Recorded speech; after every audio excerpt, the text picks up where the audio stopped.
How's it going, everybody? Welcome into the fifth straight Victory Monday live stream Let's here on TG Sports go. Podcast. Who would have thought? Who would have thought after the 1-4, the 0-2 start, the 1-4 start, that we'd be sitting here losing JJ, losing Kirk Cousins, having to start Josh Dobbs after our rookie quarterback gets hurt? Who would have thought we'd be sitting here 5 straight wins, 6-4, right in the thick of the playoff hunt? half game slash like 2 losses behind the Lions for first place in the division. Things are looking up for this team, man. Josh Dobbs came in and played pretty well. Nice win against the Saints yesterday. Could have been better. We'll break it down tonight. Jamie, how are things in beautiful-ish Boston? It was pretty solid here. But, I mean, it's a lot better with the Vikings winning football games and still, still maybe slightly better seeing the Patriots lose games while I'm here, but the Vikings are on top. So, I mean, not bad. But let's do some shout outs here because we got our boy Gary in the building. We got Dylan Dotson in the building. And I've been looking for you because I wanted to ask you, how do you think about the mother freaking Minnesota Timberwolves right now? How are you feeling, Dylan? And we got SKOOOOOL TY. This show is bad. Make sure to hit the like and subscribe just to see how bad it is. Hey, we'll take all the subscriptions and likes that we can get. I don't care if it's because it's good or bad. We'll take them. What up, Skol for life in the building too. Skol, happy Monday after another Vikings win. 6 wins in a row. Man, who saw this coming? I didn't. Like you said, it's the first half was definitely all about Josh Dobbs with 260 yards throwing, 1 touchdown.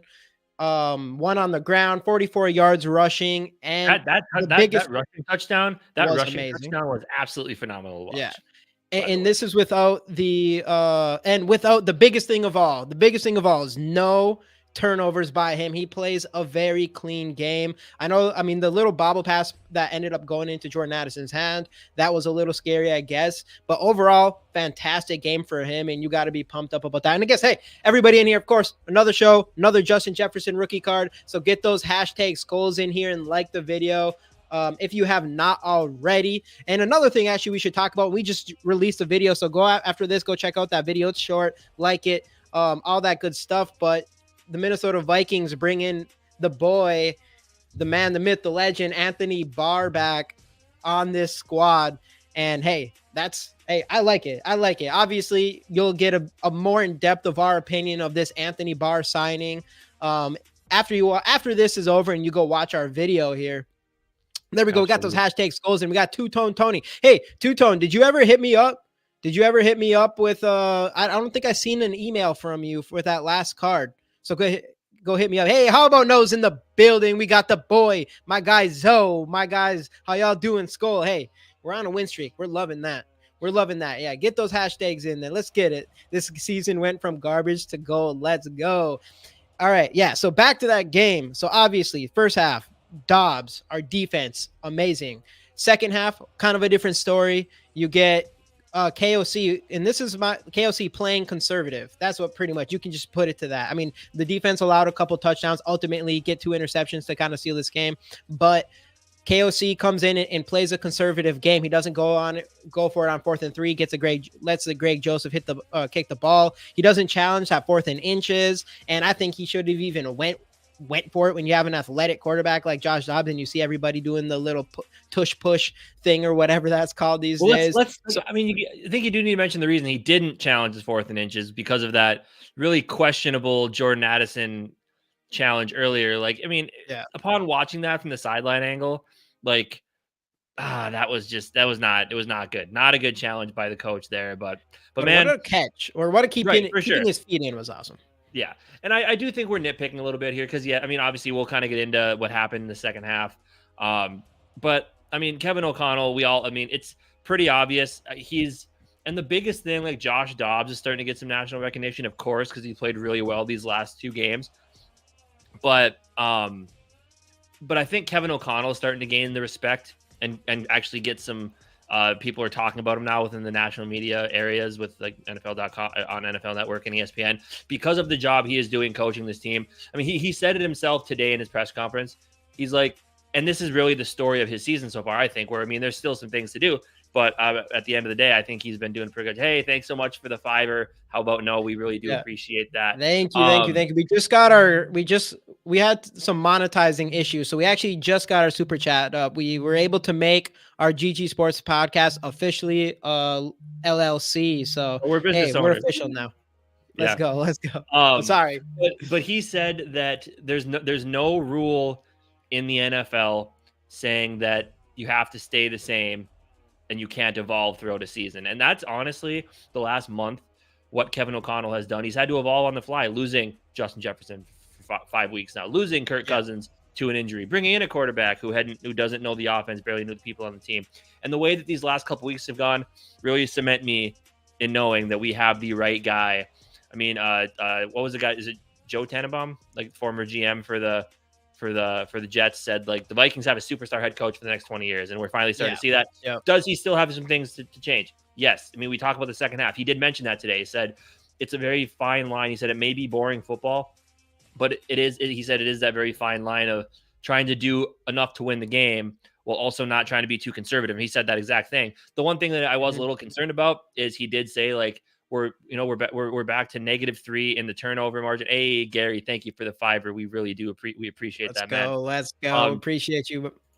He was talking about conservativeness, and he said the word conservative. He said it might not always be exciting, but then he mentioned that the fact that we're back to -3 in the turnover margin, I really want to get that back to 0. So kind of a little bit of insight there that maybe he is playing a little bit safer just because he doesn't want to turn the ball over, which I know is something that, as you've said before, it's like you can't be thinking about your overall turnover margin. Like you need to think situationally in that game. What do you need to do to win it? And he said that there's probably more plays we could have gone out and just tried to win, and we didn't do that. He said, but there's plenty of things I can do better to put us in better situations. So really interesting. I mean, and Kevin O'Connell, he is a coach. Like you can tell he does the coach speak thing where he says a lot without saying much. But you definitely feel like he is a lot more open into explaining his thought processes, way more than Zimmer was. Like Zimmer wanted to get out of those press conferences as soon as possible, where I feel like Kevin O'Connell likes them. He appreciates them. And he actually does give you some really interesting insights if you listen to what he has to say. So, so things he needs to improve on, but just what he's done with, I mean, I wanted because we probably will dig a little bit on him just because of the conservativeness in the second half, but what he's done with this team in the last month of the season, like, you got to give him credit. And I think if this team keeps going and they make the playoffs, he needs to be a top 3, top 2, probably top 1 candidate for coach of the year. It's pretty phenomenal. Like Dan Campbell probably seems like a shoo-in, boring, whatever, but Kevin O'Connell deserves some respect for sure.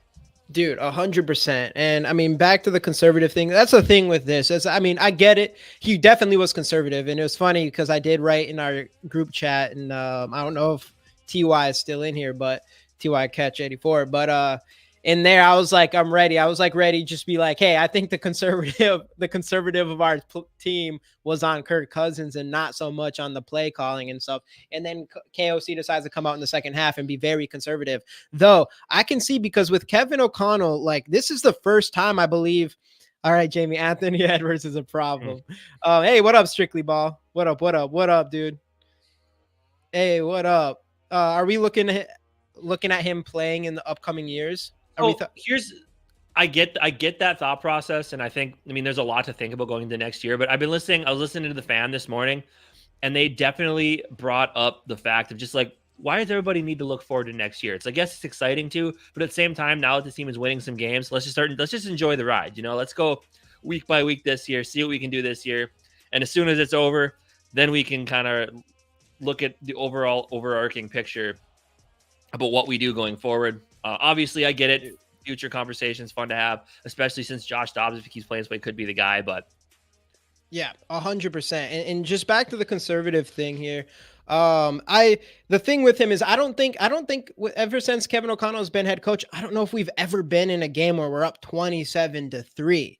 So I do think when you come out of halftime like that, and you're in a new coaching situation, and I do think that he was just like, all right, well, now we just have to. It's like the Mike Zimmer thing, 100%. Now we take the foot off the gas, and we just finish this game out without making any crazy errors and all that kind of stuff. But I do ultimately. What's that? Skull TY will agree on this one. Or that's very PJ Fleck like too. Yeah. And playing it safe and once you yeah, have a little bit of a lead. Exactly. And that's the thing with Kevin O'Connell is I do think that's what happened there. I do think he just was like, hey, we just can't lose this game. We're up 27-3. We don't have to be pretty. We don't have to, shove the ball down their throats. But I say do that because we've been asking for him to be that kind of coach all the way up to that San Francisco game when he decided to turn things around and keep his foot on the pedal. And I don't think you let that go. Even like for a guy like Dan Campbell who goes, I mean, he can be up by 20 points and he still might go for it on 4th down. I think you have to play your game. Obviously, you have to be smart and stuff like that. But you got to play your game. And it is true. Like there's going to be times where you play your game and you might make an error. Maybe you put your foot on the gas too hard and you end up losing a game because of that or something like that. That might happen. It's possible. But I do think, especially in Kevin O'Connell's situation, I do think you put your foot on the gas and you just keep playing that way, regardless. Especially like 4th and 3rd, like you go for it, even in this situation when we're up. Dan Campbell yesterday, you want to talk about that? Yesterday, it's about 1:40 left in the game. I believe the Chargers had no more timeout. They had just used their last timeout, right? On 4th and 2, into field goal range, Dan Campbell decides to go for it so that if they get the first down, they run the clock. If they don't, the Chargers get the ball back. They could drive down the field. They kick touchdown, win the game.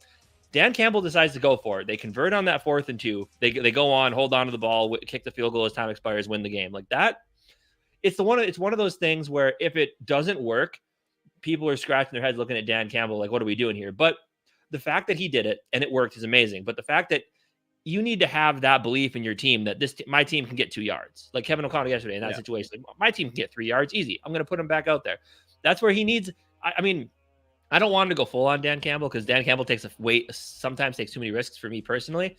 But you do want to have him have that little bit of like, I trust my team in this scenario where we could just basically go demoralize this opponent and take this game instead of hold on to this game. Like, exactly. Great take point. it, not like just hold on to it until we can't anymore. And then we eventually find a way to win it. But that's exactly. Like, I want him to get a little bit more of that Dan Campbell like stuff where it's just like, I trust my team to go get this play done. So we're just going to go ahead and go do it. And then, like you said before, I mean, Kevin O'Connell coming out and saying like, hey, I was too conservative and stuff. That's huge. So I'm hoping moving forward, if he's in that same situation again, it's like, hey, just go and win this thing. Let's not even let it come back, even have a chance to come back in this. And that's something that I was really impressed to see Kevin O'Connell say. And it is important. And you are seeing a guy that is, becoming a better coach. He's still a young coach in the NFL, and you can see him trying to make these improvements. And we've seen it drastically from the beginning of this year to now, and especially with Josh Dobbs. And I mean, going back up to, I got a couple things I want to come up here. I want to see this one though. Frozen. I'm not sure going run, punt, 1-score game with a lot of time left counts as conservative or safe. But yeah, I mean, him coming, that was the other very conservative thing was there's tons of time left. Like, yeah, don't run. Especially when you cannot run the football. When you cannot run. Yeah, so you just know you're not going anywhere. I get it. You're using their timeouts. Yes, the safe approach. But go down there and just end this game. You don't let it come to that. So I do want to see more of that from Kevin O'Connell, and I do think we're going to. Another thing I wanted to answer, strictly B-Ball's question here. If Jaren Hall comes back, do you think he will take over for Josh Dobbs? No, I do not, unless Josh Dobbs he showed more than enough in this game to say that I should be the starting quarterback. I mean, 206, we never seen anything like that from our quarterback in like 20 years. And Kevin O'Connell did today when asked about it. He said said Josh Dobbs is the starter. And I liked what I saw in Jaren Hall on that drive 100%. I was on last week. I was like more on team Jaren Hall, but what Josh Dobbs showed was huge. And obviously, as far as like how big of a deal that really will be for our future or whatever, he has to string a few of those games together for us to really like jump completely on board. But for now, you got to let him play because he had an excellent game. We didn't see a lot of him in the second half, but I really do think that comes down to conservative play time as well.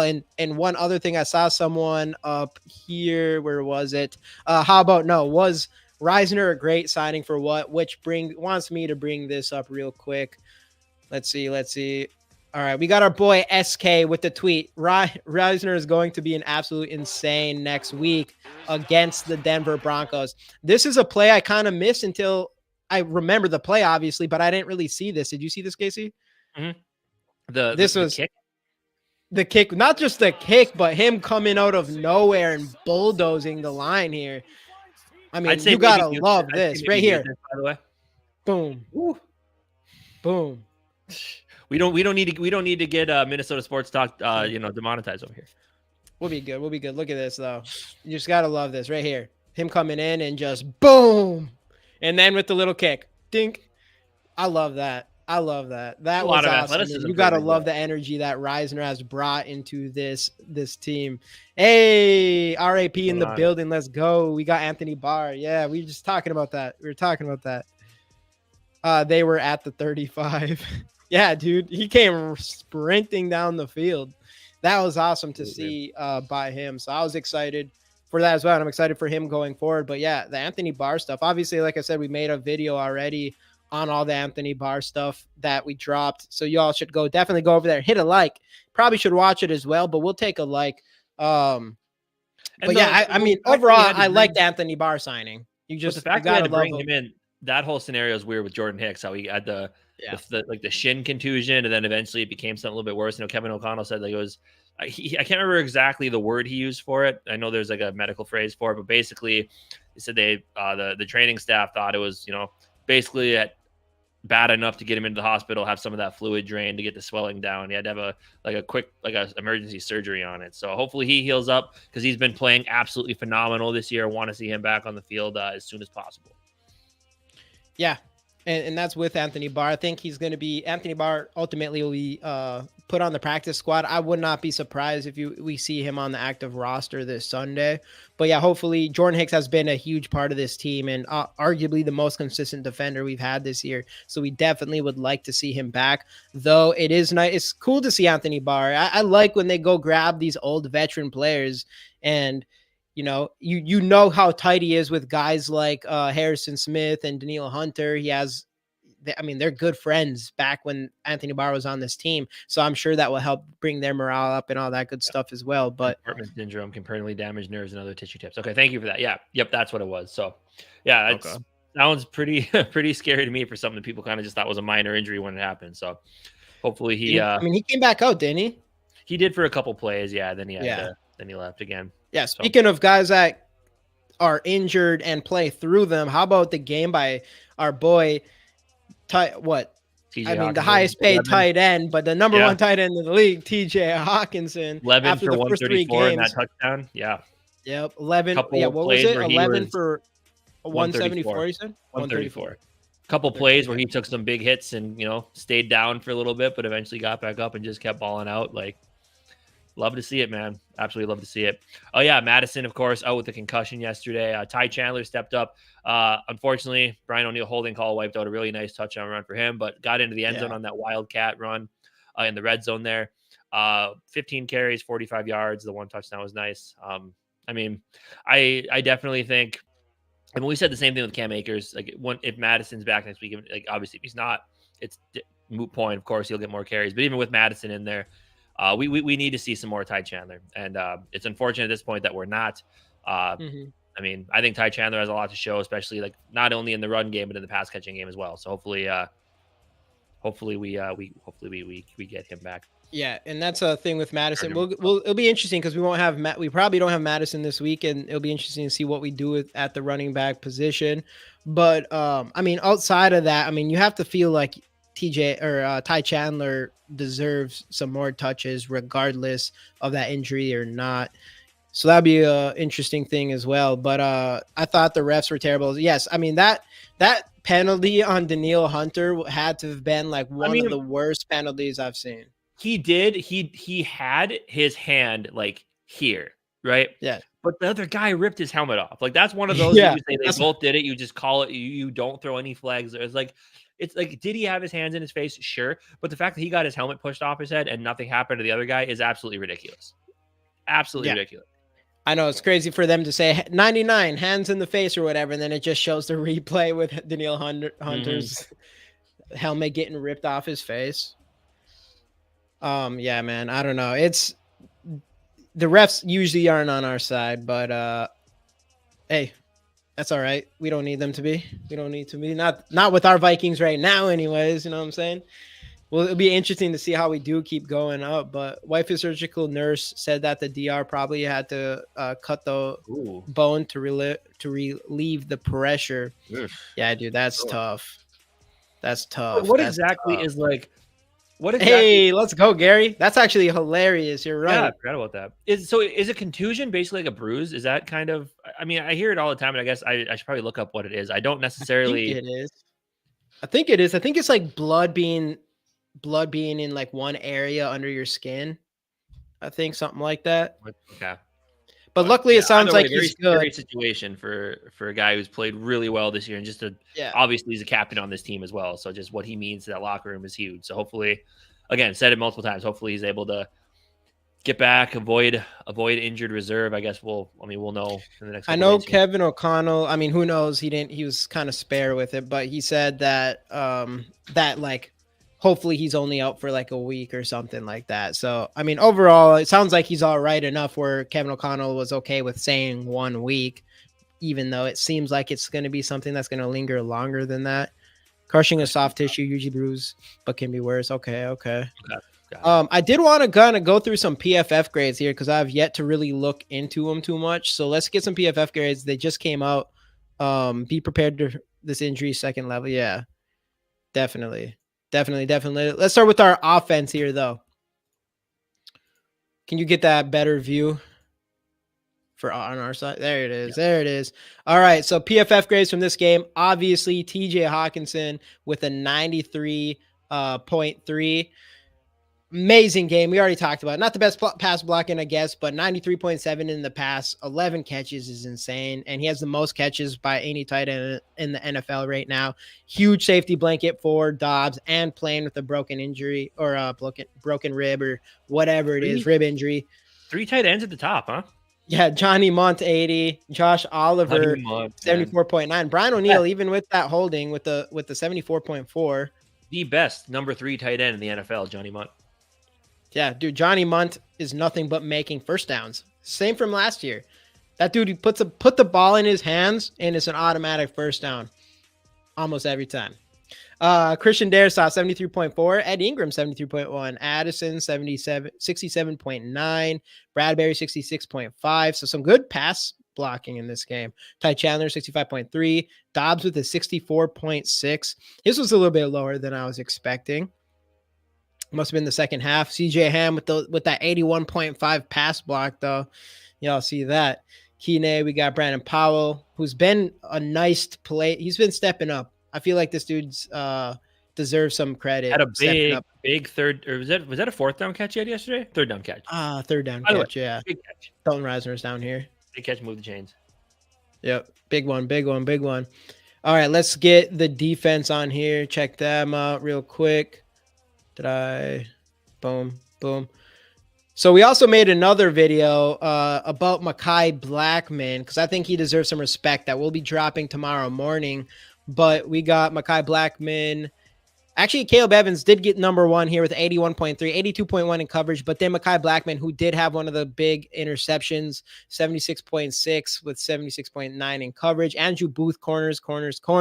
Andrew Booth has actually stepped up quite a bit in his limited playing time, 74.9 in defense, 75.2 in coverage. Troy Dye having to step in for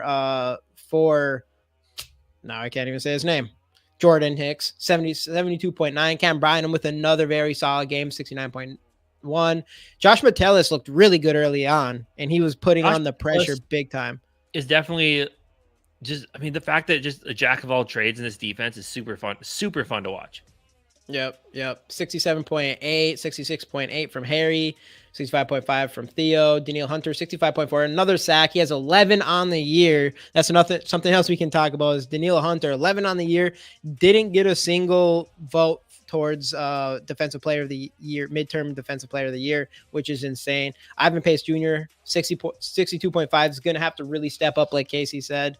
With Jordan Hicks going down, and he gets the green dot, which is going to be interesting. So young rookie player, undrafted free agent, and now he's going to be pretty much running the defense.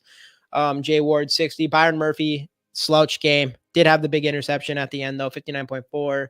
And then you can 58.6, 55.4, all this good stuff. Jaquelin Roy, 57.8. Our guys in the middle could be up there a little bit more than that, but hey, not too bad, not too bad. Yeah, absolutely. Let's see. Jalen Naylor got a little bit of action yesterday. 1 catch, 16 yards. It was nice to see him get out there a little bit. But yeah, I mean, the second half, I mean, it's tough to call your defense the second half like saviors of the game, because obviously the Saints did put up the bulk of their points in that second half, but again, they, in some big time situations, the defense bailed us out when the offense just wasn't able to get the ball moving, consistently enough in that second half. So great game by the defense. I think I saw someone earlier say, really hope Brian Flores sticks around another year. I hope so as well. This defense has been so much, like, you just think this time last year, watching that defense compared to what we have now, it's pathetic that defense was allowed to go on as long as it did last year, isn't it? Yeah, it's crazy. Like, even, I mean, KOC's first year as head coach, like, it's going to take time, not just to fire someone mid-season, because that's hard for any coach, let alone first year, but to even understand like what a good coach is in anyways, but a good defensive coordinator, and the difference night and day with Flores, who comes in and schemes against every team. He's the most blitzed. He has the most blitzes in the NFL, but I think he also has, the most like 3-man fronts or whatever, and pulling people back, whatever. I don't know. It's like the complete opposite. I don't know. He just schemes correctly, and KOC, I mean, it's huge, and it's going to stink, because I still, even though there's all this stuff with Brian Flores and people think that it's the NFL is going to do what they can to not make him a head coach or whatever, I feel like he is going to get a head coaching job next year, because it's been so significant that what he's done with this team and turned it around from arguably the worst defense in the NFL to being a top 15 defense in 1 year with practically the same players. And it's just been amazing. So I can't imagine if he doesn't get a head coaching job. Obviously, there's some sketchy shit going on for sure. But hey, or we just pay him a lot. And have him stay here. I mean, if we can keep him around, obviously, absolute best case scenario. He's been a stud. Absolute stud. And a great hire by Kevin O'Connell. I mean, and the scary thing is, he wasn't even his first choice, which was, kind of scary to think about. But the fact we got him here, he's been able to do with a lot of the same players we had last year is pretty phenomenal. Though the one play I will say I did not like was on the Chris Olave, their first touchdown of the game.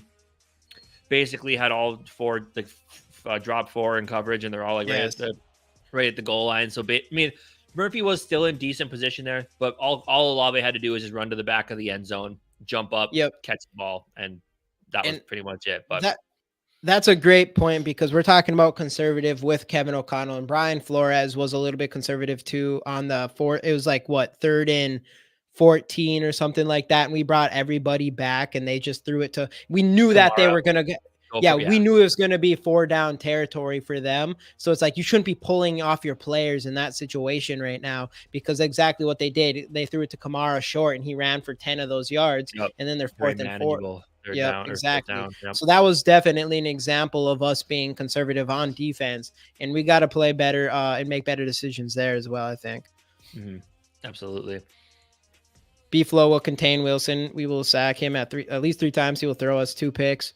I hope so. I know, man. It sucks. I was in Denver last year. Actually, that's right. Hey, are you still in here, Dylan? You still live in Colorado? I think you said you live in Colorado, right?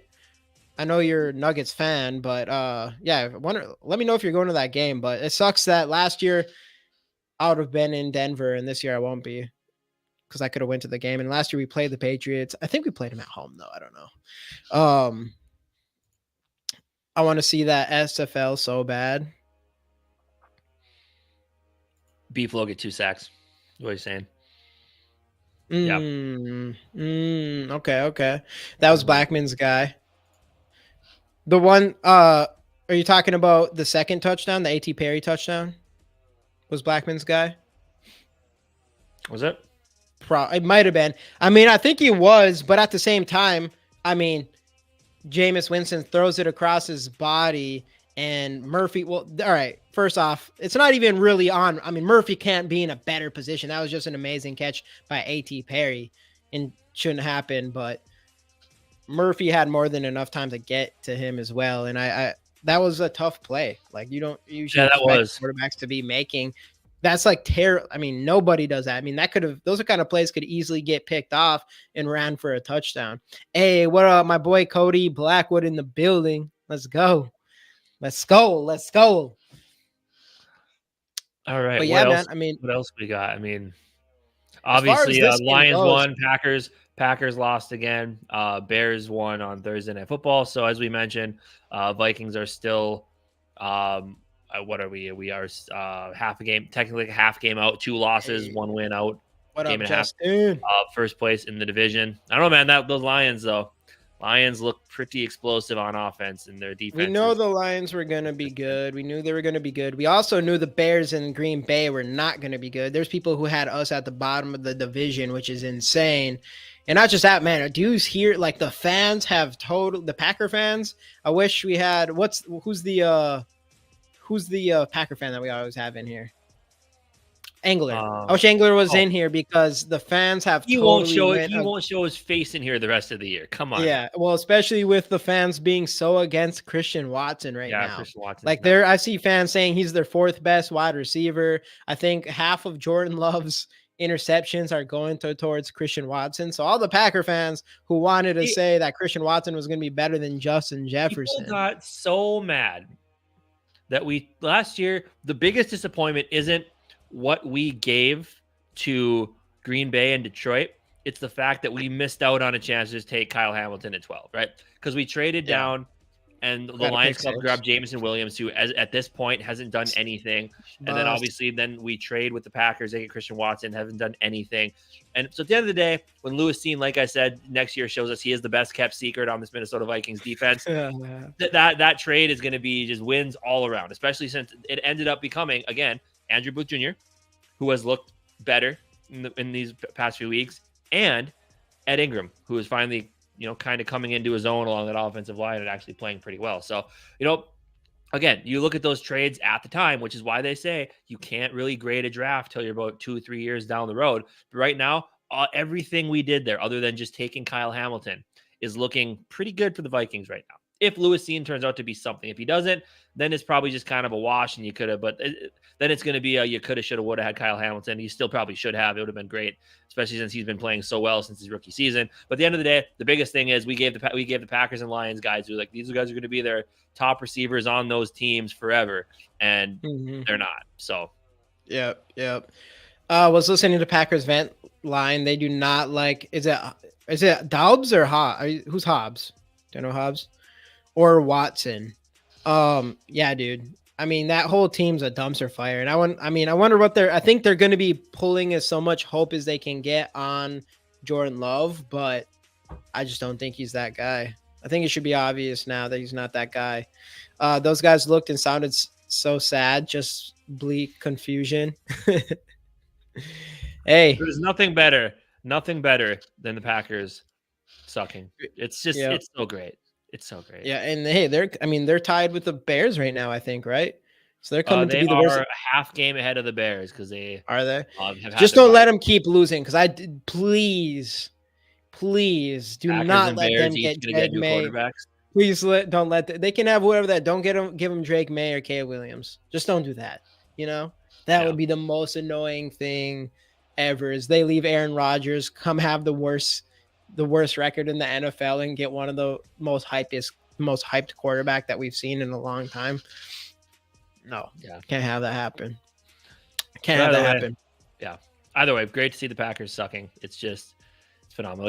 I watch Tom Grossi comes across the YouTube every now and then. I watch him. It's just you can just tell when you listen to him talk. It's pretty bleak over there in Packerland. So I know it's funny because he's having his best season of his life, so he has to kind of have a crappy team, and the worst the Packers have looked probably that I've ever seen. Honestly, probably the worst team I've ever seen from the Packers, and this is the year where he's getting I think he got the Green Bay's biggest fan award and all this kind of stuff. Yep. So yeah, I don't know. That's interesting. Another sneaky thing. So this week we beat the freaking Saints, right? Kind of like a weird rivalry we've had since 2009. And then next week, we get to go on and beat the former coach of the Saints with Denver in Sean Payton, butthole mouth, whatever you want to call him. Yeah, I'm excited about that. That would just be another huge win. Exercise a lot of demons this year. Beat the Packers in Lambeau, beat the Saints. Next week, go beat Sean Payton. And then the last 3 weeks of the year, shut up those Lions fans, win both of those games. And then we're looking pretty good. Yep, absolutely. And yeah, like, what is your feeling about this Broncos game? I mean, obviously the Broncos have not been very good. I think arguably, I mean, I would probably say the Saints are considered a better team than them, especially their defense and their secondary. Before the bye were kind of starting to figure it a little bit, weren't they? I thought they had a couple decent. I mean, I know they beat the Chiefs the week before their bye. I think their offense was looking solid. I mean, they have playmakers on that team, right? I mean, Jerry Jeudy. Remember, Jerry Jeudy was supposed to be like the shining star wide receiver of that draft class. They like the unquestioned top guy. And so far, like just with how his career has gone, I mean, obviously JJ's better. You got CeeDee Lamb, who's looked pretty good as well. So it's like he's kind of, slipping in the ranks of the wide receiver of that draft class, but he's still got talent. Obviously, Courtland Sutton's a solid receiver. Russell Wilson can still play well. They kind of had a fire sale on that defense, so they do still have Patrick Surtain. That's, again, another really fun matchup. If JJ comes back, that's going to be a fun matchup to watch. If he doesn't, Jordan Addison versus Patrick Surtain is going to be a lot of fun to watch as well. So, but yeah. And then Javonte Williams is starting to step up as well. Yep. I mean, they played a night, so they are coming off technically a short week, but yeah, then they have like their deep threat and Marvin Mims. So yeah, who they have not been using. He has one, I think maybe one target in the last 4 weeks. So we might not have to worry too much about him, even though if there's something that does happen to us, it's probably going to be like a deep throw for a touchdown or something. That's like the only way people are scoring on us. As soon as we get in the red zone, nobody's scoring on us right now. Nobody. And that's probably the most impressive thing with Brian Flores is, man, his red zone defense has been insane. So hopefully that keeps that up. But yeah, and then obviously on the other side of the ball there, I mean, they don't have that. I mean, they don't have Bradley Chubb anymore. They do have Surtain still. They made all kinds of selling moves before the trade deadline. So there's not as much worry that we have to have against them. Hopefully we do see Justin Jefferson back this week. I don't know if there's anything really being talked about with that yet. Obviously it's only Monday, but hopefully there's a good chance that he could come back this week and we might need it because Surtain is the best probably defender on that team. So I mean, if it'd be nice if we had Justin Jefferson so he wasn't just gonna shadow Jordan Addison the whole entire time. Which, by the way, on our Bleacher Report live stream yesterday, we had a guy in there. We couldn't tell he was a troll. He was trying to say Jordan Addison is a number 3-4 receiver at best. Well, he's had 2 games, 59 yards 2 weeks ago and 60-some yards yesterday. Can't make contested catches. He's slow. He's just awful. Not a good receiver. Vikings need to move on. He's a bust. It's like, holy hell, man. Slow down. It's nuts. Nuts the things some people come up with. So is Jamie your cousin from Boston? From Boston? We're talking. I'm confused here. Gary gets it. I'm confused. JJ's and PS2 was a matchup I circled over the season, so I hope I get to see it. Right. Hey, Dylan, you going to the? Did you already answer me that? Are you going to the game? I'm missing this. I want to know what it is. Sam Adams commercial. Oh, Sam Adams. I got it. Sam Adams. I've been to a few times now, the Sam Adams distillery place or whatever. Pretty sweet. Boston's cool. I think, I mean, I know our boy JJ is not a Massachusetts fan at all, but it's a solid place, honestly. I think so. Boston for sure. Out of like big metropolis popular cities, Boston is probably the cleanest and nicest I've seen personally. So I mean, I recommend people, especially if they like big city stuff, I recommend coming out here. And it's cool. It literally there's parts of the city that just looks like Europe. So it's cool. Absolutely. Legendary sports teams in every sport. Yeah, I mean they're hardcore out here. Everybody's wearing a different team's Boston or Red Sox jersey or Bruins jersey or Patriots hat, whatever. Right. I mean within the last decade, all their teams have won championships, right? Maybe not the Celtics. The Celtics has been 2017 or 2007. Yeah. Sorry. 2007. So they were like the first one. Well, no, them and the Patriots, and then the Bruins started winning, and then the Red Sox was pretty recently. Yeah, the food here is pretty good. Obviously, if you like seafood, I'm not a huge seafood person, but there's like an Italian area.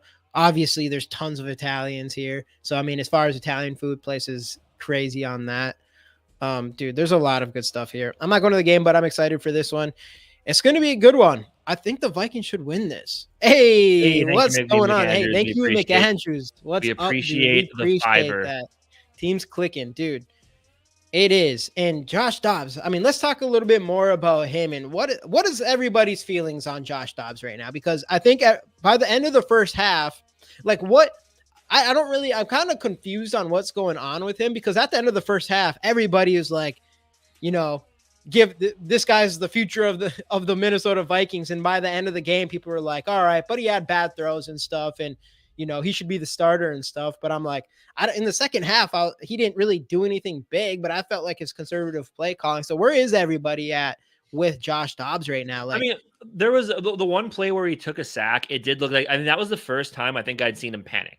So you could tell he was kind of sitting in the pocket, panicked a little bit, and then just kind of curled into the shell and did take the sack there. Where earlier, obviously with his touchdown run, he escaped pressure in the pocket there. But I mean, yes, I mean, there's a reason. Like, again, there is a reason to some extent why he's been on multiple teams, right, throughout his career. But also the devil's advocate side of that is he's never played with a team this talented, never gotten the opportunity to play with a team this talented, right? Yes. And he has mobility. He has a good arm, right? He has all this stuff. You could say he's smart. He's smart, but he doesn't overthink. Where Kirk, mainly that's his problem, is at certain points he does overthink. But with Josh Dobbs, he doesn't. Like, he plays with that instinct, right? The instinct of, oh God, pocket's collapsing. I can feel it. I got to try to make a move, get out of here. And he has the athleticism to do it. And again, at this point, this is well for a guy who's been in town for 9 days, feels very nicely. And that's the thing. People are like, oh, he still made mistakes here, there, and here. It's like, yes, he still doesn't have a full grasp of this playbook. The fact that he was able to do anything he was able to do in that first half after 9 days is phenomenal and very impressive. So I mean, mainly phenomenal. And he cemented his spot as the starter. The leash is a little longer now. We thought it was short last week. I think it's a little bit longer now. But as long as this team keeps winning, or if he plays really well in losses, he will be the starter until things are done. And then I know people do want to have the conversation of, well, then we don't get to see what we have in Jaren Hall. To an extent, the coaching staff has to know already if Jaren Hall has potential to be something, right? I mean, yeah, you always want to see them in real game action, but at this point, Kevin O'Connell, Kwesi, they've seen it. Wes Phillips, they've seen enough of him to know whether or not they think he could actually legitimately be something in the league. And seeing him on the field would help. But at the same time, like, deep down, they know. Yeah, and that doesn't mean, I mean, the thing is with Jaren Hall, Kevin O'Connell really likes him. I mean, I don't think they knew what they were getting in Dobbs even when they got him. Like, no one, I don't even think they expected a Dobbs come out. No, I don't think so. The way he has. So I think the fact that the Kevin O'Connell, they traded a sixth away, or a sixth, 6 and a 7 swap for Josh Dobbs, makes you think that they do see something in Jaren Hall. But I do think it's a situation where Dobbs grabbed it and he isn't letting go, more than Jaren Hall's can't be that guy situation, which who knows? There's chances are against him, just like the chances are against Josh Dobbs. But people can't forget, like, he was on 5 different teams and practice for all those teams, and all these teams let him go to new teams or whatever. I mean, there's a time where I don't even think he was really playing football. But it's not the first time that's happened before. And I know it's more slim, and we've talked about this last week, but it's more slim than like a gem quarterback being drafted in the 5th round, like Jaren Hall, to end up being a really good starting quarterback. But guys like Kurt Warner, who literally played in the Arena Football League and bagging groceries before to come back. Signed. Yeah, to come back and end up having a Hall of Fame career. So it's not out of the question that teams looked at Josh Dobbs and in his favor. You're talking about a guy in Josh Dobbs who has all the physical gifts you could ever imagine, especially as a runner. Like, there's no question he is an elite running quarterback. There's no question. I mean, the stats are out there. The only guy he's behind in yards right now is Lamar Jackson, and he has the most 20-yard 20-yard run touchdowns in the NFL this year. The guy is elite, and the way we've seen him avoid pressure and literally getting through tackles to extend the play with his legs, he's elite in that area. So for him, it really does come down to the passing, which he does have an arm. And is there a chance that it takes him 6 years to get that part of his game together, the accuracy part? It's possible. I'm not saying it is for sure, but we did see some good things out of him. Yeah, and it's consistent playing time with opportunity. Like, it's in other positions he's been in, it's almost unfair to put him out there. It's like, yeah, there's not a lot. You're not playing with a lot. I mean, look at Arizona this year, right? To judge him based off what he did in Arizona is unfair, because what did he have for targets? He had Marquise Brown. Marquise Brown. It. Yeah. Maybe, and then McBride, they finally were using towards the end, who's looking all right right now. Josh Connor was getting injured. Example of he just wasn't given enough opportunity to play with talent throughout his time, and now he's finally getting to do that. And this is without Justin Jefferson on this team, which the people, I don't know if we were getting trolled last week, people saying like we should maybe think about trading JJ. I mean, let's stop the nonsense there. We ain't doing that. But when JJ gets back to this team, I don't know.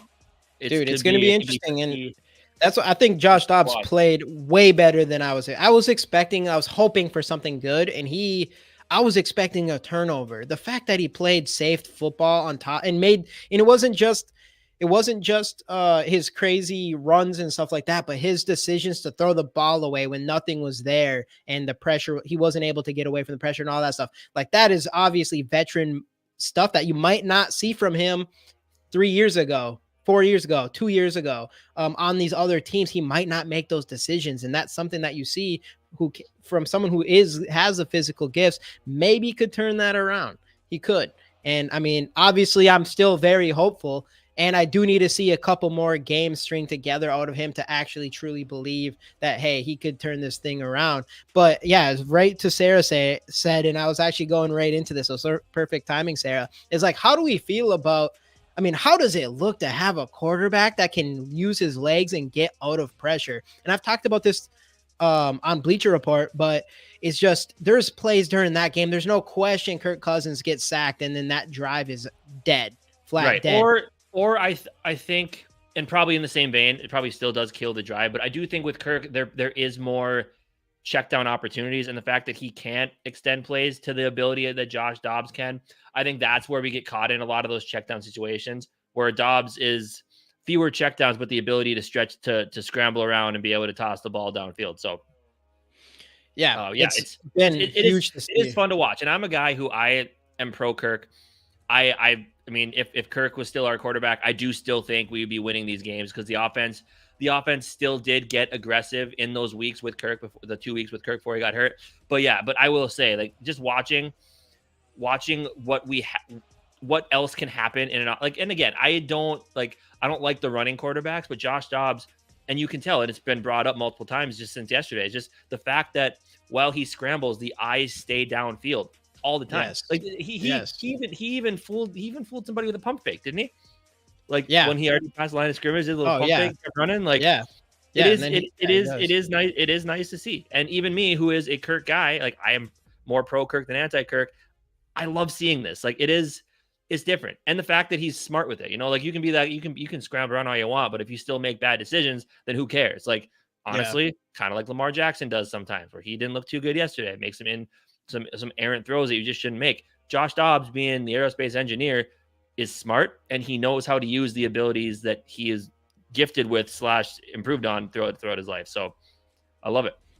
Yeah. And to Skull TY here, we don't know how the game would have went with her. We do know what Kirk is, and I'm not saying like Kirk is going to be the better, straight, prototypical quarterback. He can throw better than Josh Dobbs probably would be able to. I would argue that he's way more accurate. I could argue that Josh Dobbs still has a bigger arm. Like, it's probably close. Dude, Josh Dobbs has some rockets. He had some rockets. Yeah.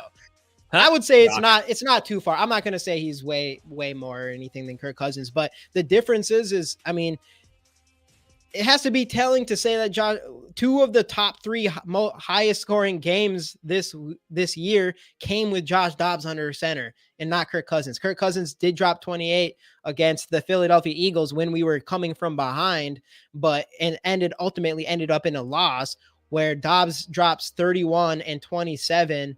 Honestly, should have been more because that 27 was in the first half. 24 was in the first half. And then we came out and kicked the field goal. So 24 in the first half. So, I mean, that says something.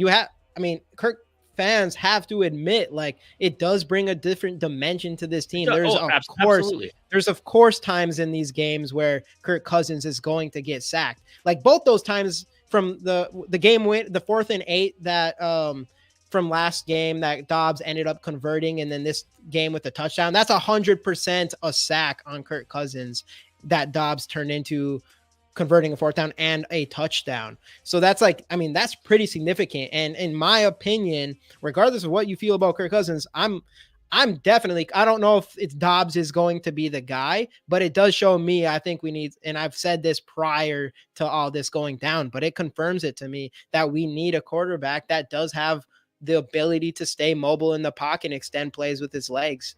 And I do think it's important in the NFL these days. For sure, especially in a pass-happy league. And, like, with how good these pass rushers are, like, not everybody's going to have a top offensive line. Our offensive line played well, but they did struggle at times the last couple of weeks to where, yes, Kirk would take a sack or they would work in more checkdowns, which is basically kind of the same thing. You're just hoping something ends up happening with that. But yeah, like the added dimension of the run and just the ability, like if your offensive line isn't playing great that day, your quarterback can still make something happen with it. It is nice to see. It's a nice little change of pace. And I mean, a big thing is like, this isn't the Vikings anybody prepared for this year.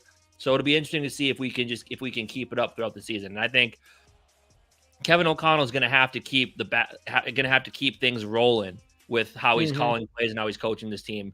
And I mean, the legend of Kevin O'Connell, man, could start this season depending on how this ends with what he's. And you could argue last season, but this is like everything he's had to go through, the adversity that finally hit this year, working out of it, all the injuries. This team, like I said earlier, this team could have quit multiple times.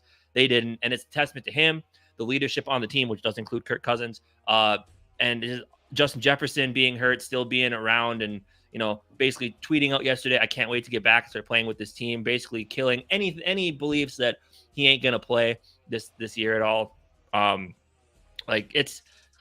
O'Connell has done a phenomenal job, and I'm excited to see him keep it rolling. Yeah, dude. And I mean, hey, he just needs to keep his foot on the gas no matter what. I get it. There's going to be scenarios where it's like, hey, don't go for it on 4th. But there was a couple obvious plays there where he was thinking about game ending situations where, like, if you get this first down, like, you're going to debilitate them to the point where not when there's like 2 quarters left. You know what I'm saying? And this is with Kevin O'Connell. I mean, that 4th and 3, like he had this offense on there and he changed. Like you can see he was like, what do I do here? What do I do? And then he iced his own kicker. Yeah. He pulled the offense, sent Greg Joseph out there to line up for the field goal. The clock ticks to 0. They have to go to the other side of the field. I'm like, Kevin, like your kicker who's been struggling a little bit the last few weeks, you literally iced your own kicker, man. What are we doing here? But that's a learning experience. And I think you got to keep playing your game. You got to play. You keep playing your game no matter what. And you know what? Like I said earlier with Dan Campbell, there's going to be times where it bites you in the ass, but that's part of it. That's part of it. That's part of you playing your game. And then I think you start with playing your game and then you kind of make tweaks and be a little bit smarter and stuff like that. But I think in the NFL, you can't, especially right now, you don't see nobody's winning games by playing that like Mike Zimmer type of play style anymore. Really, it's high powered offenses and you go down and score points. The last team that found any success doing that was Tennessee. And now it's just, yeah, you're right. It just doesn't work for him anymore. Just because because if you want to play that way, you have to have an absolutely elite defense that can hold down an offense like the Lions, like the Chargers at times, like the Vikings at times. Like if you want to play that brand of football, you need an absolute like legitimate defense and an offense with a great running game. And if you don't have that, that's how you try to play the games, like we're seeing with Tennessee. Now they're trying to transition to more of a passing team with Will Levis. It isn't going to work well for you. And you're going to have to completely reset at some point. So Yep. To how about no? Are you concerned about Dobbs? And this was to Skull TUI there. If I was gonna say between those two, I mostly liked his decision making. Obviously, that pass that got bobbled, and he did get lucky that it got bobbled and went into Jordan Addison's hands. That was probably not the best decision making I've seen, but you like to see the balls though.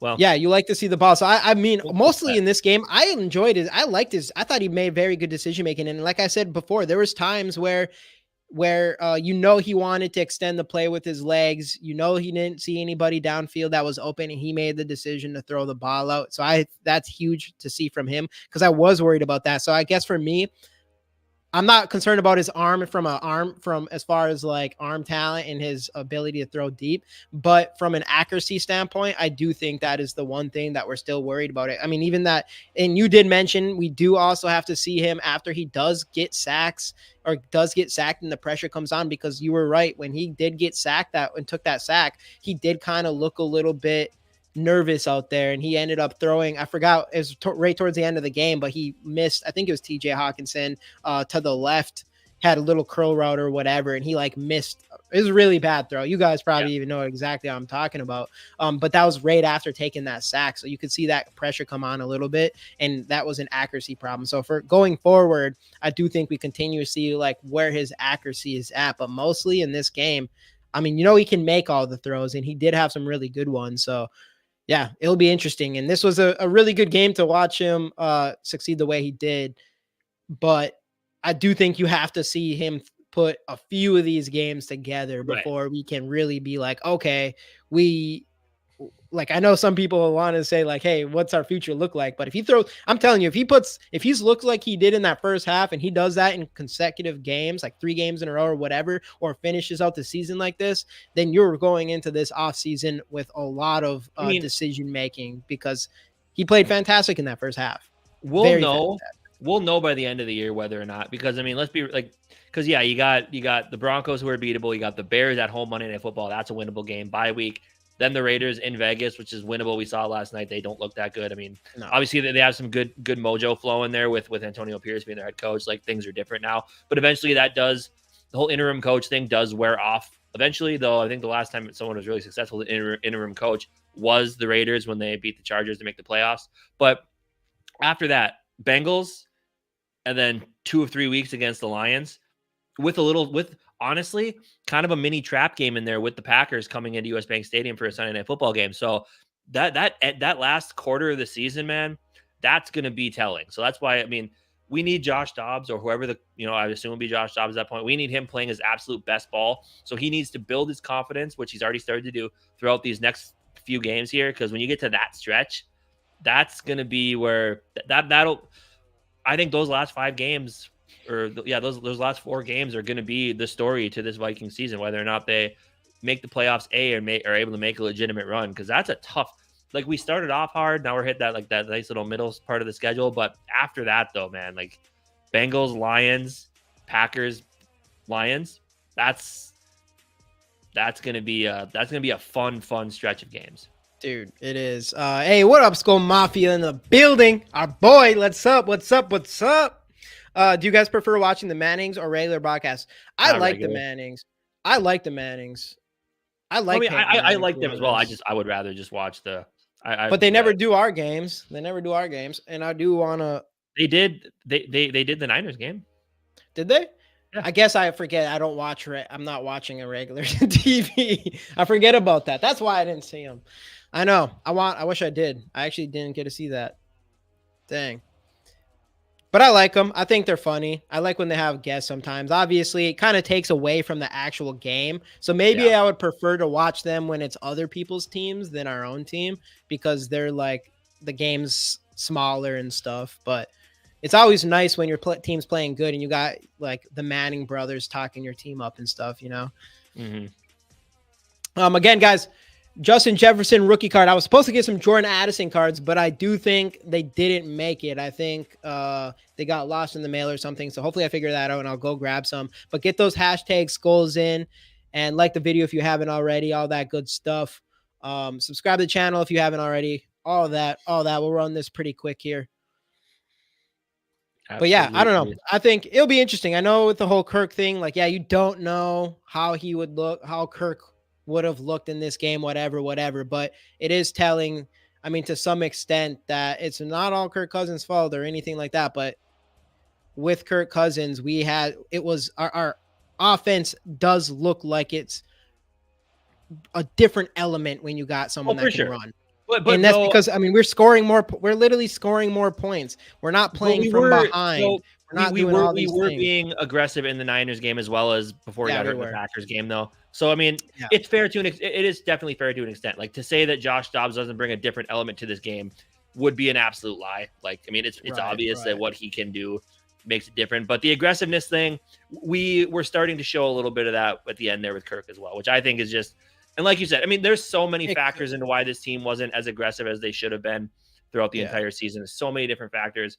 But yeah, but of course you can't, like, that's the thing. You just got to think of what you got, right? You can't think how would Kirk have played in this game. We have Josh Dobbs. He's been playing really well, and I'm excited to see it continue. Right. One thing that you can say though is, I mean, I could in KOC's offense, I could get behind there and play well. So that means do not pay a quarterback over 30 million a year to come back. Anyways, let me get this going here. Because I'll say, I mean, that's one thing I think we can. I mean, we saw Hall come in and play well on that one drive, and now you have Dobbs who was here for 5 days and now like 10 days come in and also play well. So to me, it doesn't make sense to keep around an aging quarterback and pay him 30 million a year. It'll be interesting to see what direction they take at the end of the season for sure. But Casey is right, and ultimately we should worry about this season because we get to now. Earlier in the season, it was a lot more. Remember, we were talking about tanking after week 4. Crazy, but I did say right after the Kirk injury, I said if you're in the anti-Kirk mob, this is exactly what you wanted to see. Yeah, 100%, 100%. And it has nothing. It's not even so much to do with Kirk, anyways. It's like you don't feel like you need to pay someone like Kirk to be here. That was exactly my point to that. It's like you wanted to see another quarterback come in who was able to play well, because then you have that feeling of, okay, we could do the stopgap thing as long. I mean, you don't want a non-talent stop. Like I don't want Nick Mullins being the starter for a season, you know. But I'd be fine with going into next season paying Josh Dobbs $20-25 million for the year, still drafting a guy, maybe not even a first round pick. Then you could take one a little bit later and actually develop him. Be fine with that. It'll be interesting, but we still have a long season ahead of us. Hopefully, we're picking at number 32 anyway, so it won't matter. Yeah, true that. All right, let's run this thing. Boom. Who we got? You got to be here to win. Y'all already know. Got to be here to win. Also, two-toned. We got, in the zone. Zoe, you still in here? Can't play wide receiver 30 plus and win either. Oh, yeah, you can. Justin Jefferson will get paid big time. I disagree big time. You Trading pay JJ. Justin Jefferson is not the answer. Yeah, I'm sorry, but I'm talking. JJ is way more important to this team than Kirk Cousins. Way more important. I'm paying JJ as much as he wants. Because those guys, we're spoiled at wide receiver, and those guys do not grow on trees.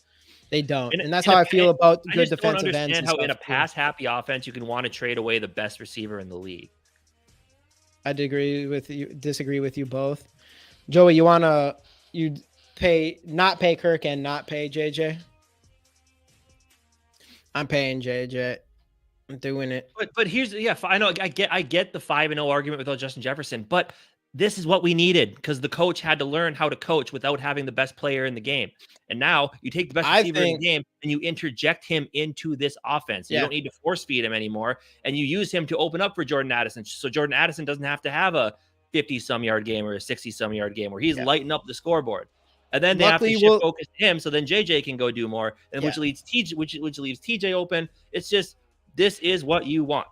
Yeah, the reality, it had nothing to do with JJ. It was our everything changed as soon as that 49ers game. Like the biggest problem was playing conservative or playing aggressive throughout the game. And we did relying not on JJ, relying on him too much. and it was relying on JJ. And we did not see that until the 49ers game. That 49ers game was the first time we seen us put our foot to the pedal for an entire game since the Packers from the year before, the first game of the season from the year before. And ever since that, we've been doing it outside of the second half of last game when we're already up 27-3. And I don't think that has anything to do with JJ. I do think that has to do with, honestly, it probably does have to do a lot with Kirk Cousins and the turnovers too. But it does have to do with a lot of Kirk Cousins or KOC changing maybe his philosophy a little bit, or something happened there in that 49ers game where we just turned a corner from a coaching aspect, I think. And more than it is like we don't need JJ, because luckily we get to find out what happens when JJ comes back. Zoe, I don't think Zoe's in here. Run it again. Sorry, the rules are rules, Zoe. I'm sorry, man. I know. I'm sorry. These are the rules. So we're going to run this one again. And Two-Tone, are you still in here? Because I want to make sure we can get you your card. Because I don't know if I gave you the wrong email or what happened there. But I still need to get that out for you. But 5-0, we're going to be great. Yeah, JJ is going to bring something different to this team. It's going to be crazy. All right, I'm going to run this again. If Zoe pops in somehow, yeah, we'll see what's up. But let's do it again. 3, 2, 1. Boom. Who do we got? Gotta be here to win. Only rule. Boom, boom, boom. Sarah! Let's go. Sarah, you in here? Oh, you're in here somewhere. It's about time. Sarah needs to catch her fire again. I want him to stay, but if we can't afford anybody else, they'll find a way. And the main way that you're able to pay a player like him is by drafting well. And so that's why I think the biggest thing is we need Kwesi to draft better, or keep drafting as he has. And that's the biggest thing is if you're gonna have a couple high priced players, Christian Darrisaw, Justin Jefferson, Daniil Hunter, maybe, and players like TJ Hawkinson, then you just got to really draft well to supplement the rest of your roster. Yeah, it's just hard for me to believe you can fill shoes like we can fill shoes of Kirk Cousins. I'm sorry, I easily think that, but JJ is not the same situation. Right. Here's the thing, because people want to say, well, you did it with you traded Diggs, you drafted JJ, you can definitely do it. Where JJ, or if Stephon Diggs wasn't such a diva, Stephon Diggs would still be on the football team, because you traded away a really good player and you drafted another really good player. And yes, you draft more really good receivers are kind of, they're much better coming out of college than they used to be, and they make impacts early. But JJ is just something special, Yeah, so that's why different. I just don't think. I mean, you just can't make that trade, and you can't expect to trade away JJ and find another JJ. It happened once with the whole Diggs thing, but at the end of the day, there's only one JJ. What if JJ wants $45 million? No, he ain't gonna want $45 million. I mean, just make him the top wide receiver. I want $45 million. You do? $45 million. I want $45 million. I ain't gonna get it. But yeah. No, JJ ain't getting $45 million. He'll come to a reasonable contract. Yeah, I think you do that because I mean we're set up for. We have obviously losing Kirk Cousins really showed hey, we have actually a good team. We have a good team around us. So I'm like, hey, you got to. I mean, they're young too. So Darrisaw, JJ, all those guys, you want them to stick around. And whatever we do with quarterback, assuming we don't re-sign Kirk Cousins, you got to feel good about whoever you put behind there because of all the talent behind them. And I think if you lose JJ, you're literally losing the biggest weapon in the entire NFL. But I would be happy 45 million cents. Same. But yeah, I mean, we're going to have to pay JJ. And yeah, it is hard to pay a wide receiver that much money, but there's no question he deserves it. And at least at the very least, we get to see him come back and see how he plays with, this new Kevin O'Connell that's been rolling out since the San Francisco game. Yeah. And now with Josh Dobbs. I mean, if anyone's excited, I'm sure everybody saw Justin Jefferson's tweet, but he can't wait to come back and play. So it's going to be interesting. And I also want to see how Jordan Addison is now that he's been put into this offense and these offensive play calling while having Justin Jefferson taking most of the attention away from him. So it'll be interesting to see him moving forward as well. Absolutely. So, all right. Exactly, sir. Anything else before we hop off? No, just thanks everybody for popping in, and man, what a season. Yeah, What a season. The absolutely. only good one, the only kind we have. Yeah. Everybody who hopped in, thank you. If we had any new subscribers throughout this, we appreciate you as well. We did go up 2 more subscribers. We're at 971. Well Let's on our way to go. 1,000. Hey, Anybody that dropped any super chats, any appreciate you donos, we big really time. appreciate that as well.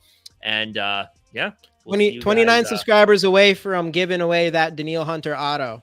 29 Absolutely. subscribers away. We're right around the corner. And So I believe we're a little under 400 hours away from 4K, almost to full monetization. So let's go. yeah, things will only get better from here. But thanks everybody for hopping in. We appreciate you, and we'll see you guys next time right here on the GG Sports Podcast. Let's go Vikes.